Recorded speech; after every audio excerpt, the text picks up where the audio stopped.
Well,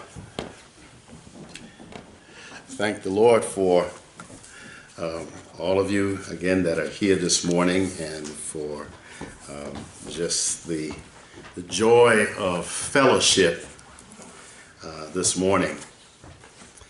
And as we read in our scripture from James chapter 1 verses 17 through 27,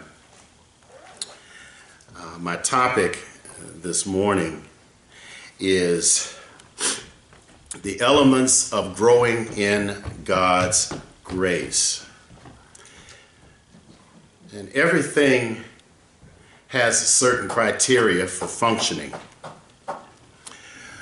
And if you think about it, there's nothing in your life that doesn't have certain basic criteria that it operates by.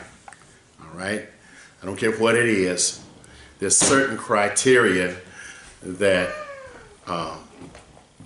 causes things to move forward in life. And I want to look at what elements enable us to grow in God's grace. And then,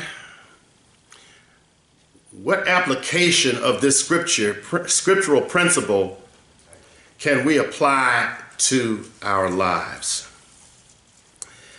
Now, as I mentioned, everything has a process or criteria. And as I was reading this scripture, it dawned on me that years ago, when I first got into the school system in Maryland, I saw that Prince George's County had a criteria that they were using for teachers to know what should be included in a lesson plan so that every lesson is taught using a certain format. And it was called the elements of an effective lesson. And when I saw that, I said, that's really no different than the elements of an effective sermon. Only thing we call it a little different, you know. And as I looked at those things and saw the basic principles there, I said, oh, I can do that because I'm already doing it.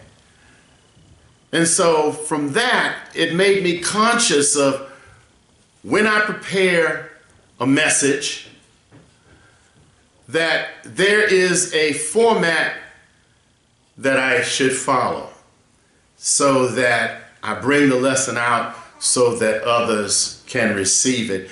And it also helps you so that you don't end up rambling off. So therefore, you notice I always got myself some notes here. And when that came to my mind, and I was reminded of that, and every time I go into a classroom, I think about those things. There are certain criteria that must be met for learning to take place. And in the scripture and in our spiritual walks, there's certain criteria that must take place in order for us to grow in grace. So everything has a process. And everyone has their own procedure or elements of getting up in the morning, for example.